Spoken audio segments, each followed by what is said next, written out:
The old school versus the new school. Next. Cole Sports presents on the daily.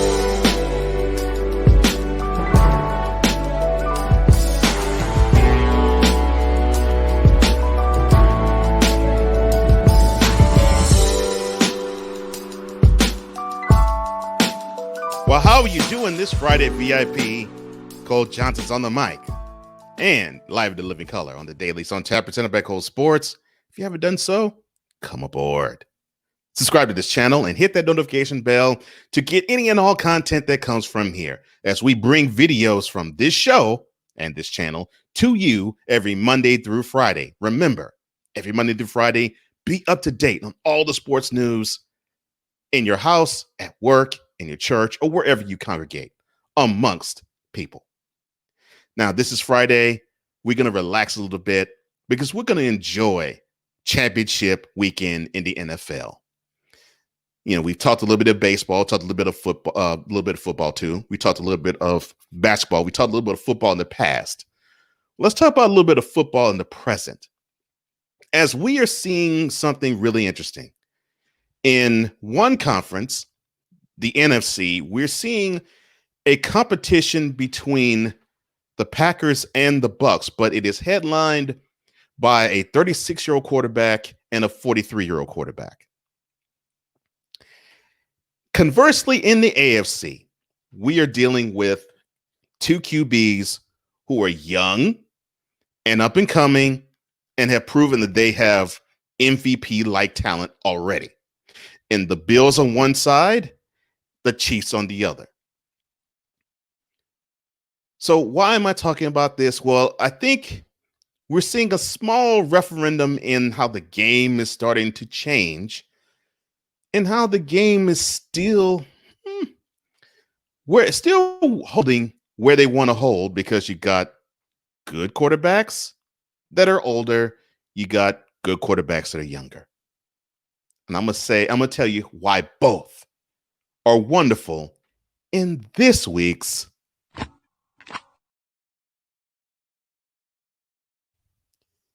Email NFL Fan.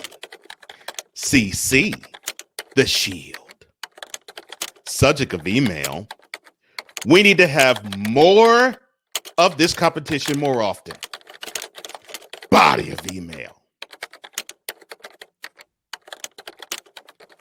so in the early game, you have the Packers hosting the Bucs.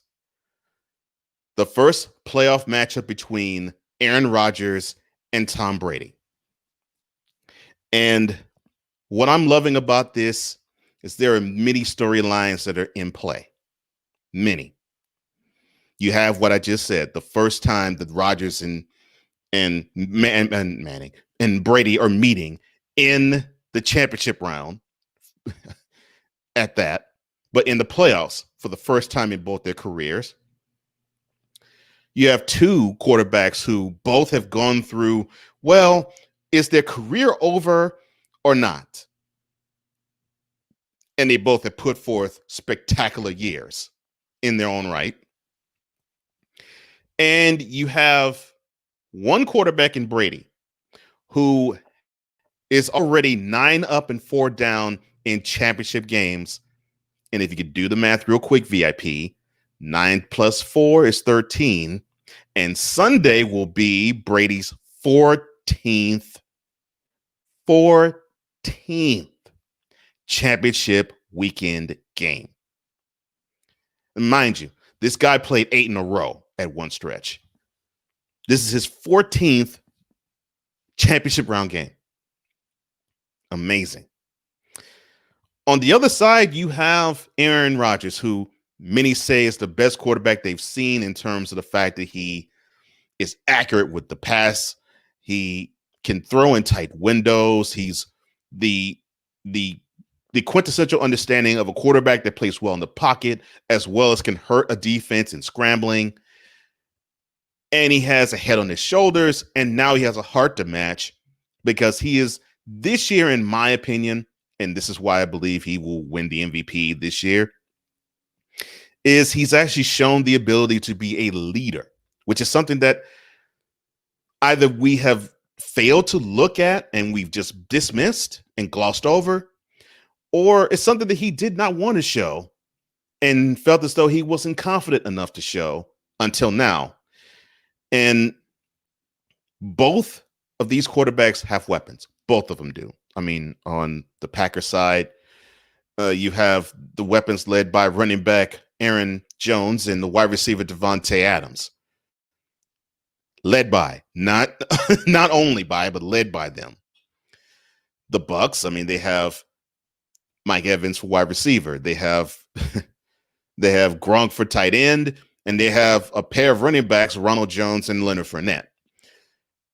So these quarterbacks are not bereft of talent around them. But they also are not bereft of experience because you're dealing with two guys who were in the twilight of their careers. And Brady just keeps defying time at 43. And you have Aaron Rodgers, who at 36, which is absolutely amazing what I'm about to say. He has played in the NFC Championship Game in 2010, has played in the NFC Championship Game in 2014, has played in the NFC Championship Game in 2016, and has played in the NFC Championship Game in 2019. So here we are, the 2020 NFC Championship Game. And for the very first time in his career, Rodgers gets to play it at home. All of this time, and he's been a starter for 12 years.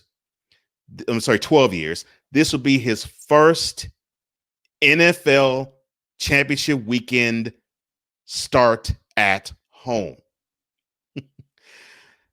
So he knows what it's about, but he's been a visitor. So this is going to be a new experience of being the one having the home field advantage. Well, Brady knows all about that because most of the games he played in the AFC Championship Game pretty much was home. And he's won a few on the road. And I can think of two off the bat. The first one I can think of was 2004,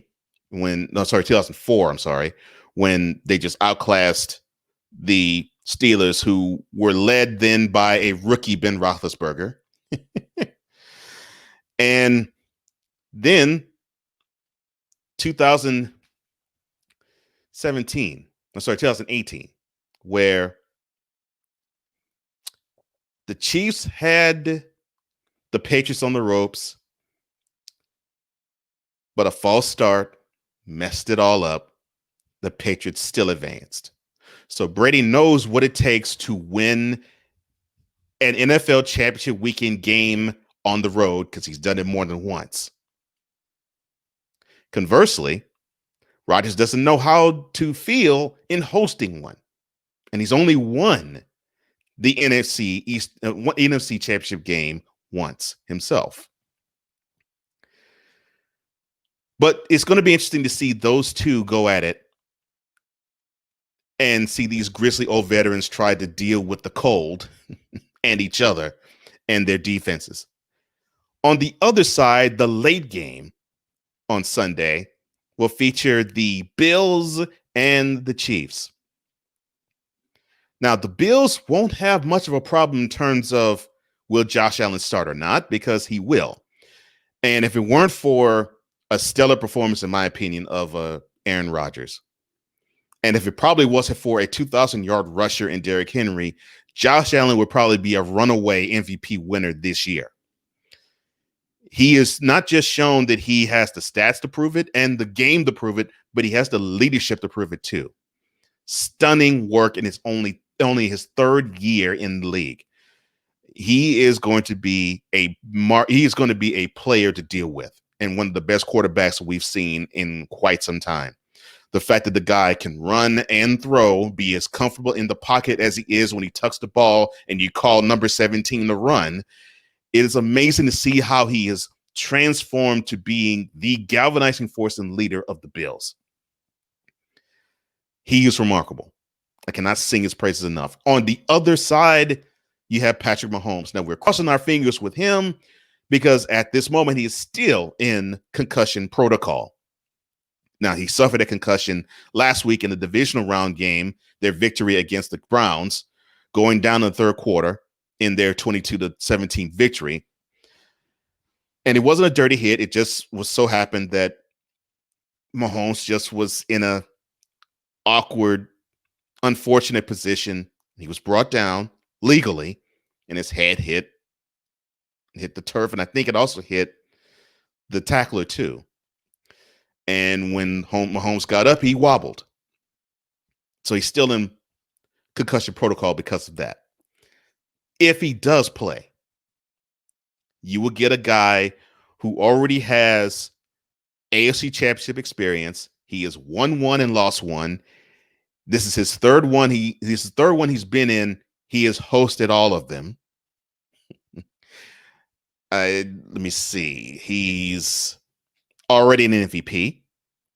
Would have probably been an MVP, as I said, if it weren't for to me, Rodgers, Allen, and Henry. And he's already a Super Bowl MVP. Henry has a ring. In fact, he has the same amount of rings as Aaron Rodgers does. Mahomes is absolutely remarkable. It is as if, I hope you all do not write to me on this. It is as if Brett Favre and Aaron Rodgers had a baby in terms of style, because you had the gunslinger style of Favre and you have the pinpoint accuracy of Rodgers with the scrambling ability too of him, all combined in number 15 for the Chiefs. What the two of them bring to the game is a youthful exuberance. Unlike Rodgers and Brady, who are more traditional in their style, these two, they can play traditional quarterbacking and they do it well, but they also have the penchant to do something a little new schoolish, like moving pockets, bootlegs, have their numbers be called to scramble.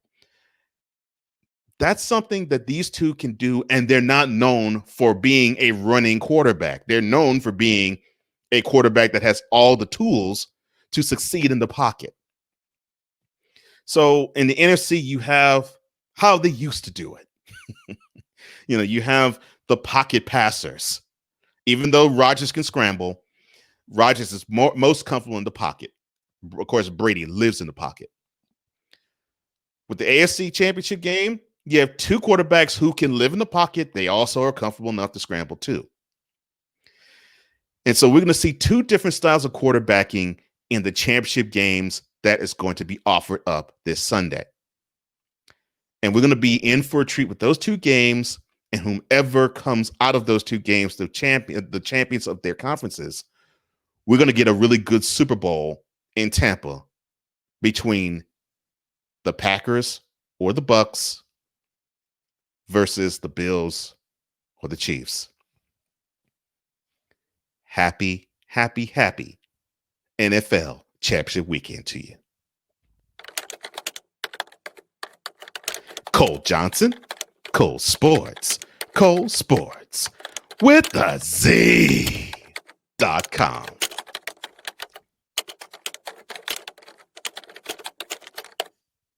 Now, if you want to get this wonderful, lovely shirt that you see right before your very eyes, the description box below has all the details as to where to get it. Now, which one of these four quarterbacks impresses you the most? Is it Aaron Rodgers? Is it Tom Brady? Is it Josh Allen? Is it Patrick Mahomes? Whomever it is, like this video and share it throughout your social media. Comment below because I want to hear what you have to say, VIP. Your comments are gold to me. Don't forget, hit that notification bell and subscribe to this channel for any and all content that emanates from here. Well, that does it for me. I hope you have a wonderful weekend, VIP. I love you sincerely. Enjoy NFL Championship weekend. And we'll discuss what happened in that game come Monday. For now, I'm Cole Johnson, and this has been yet another installment of Cole Sports on the visual and on the daily.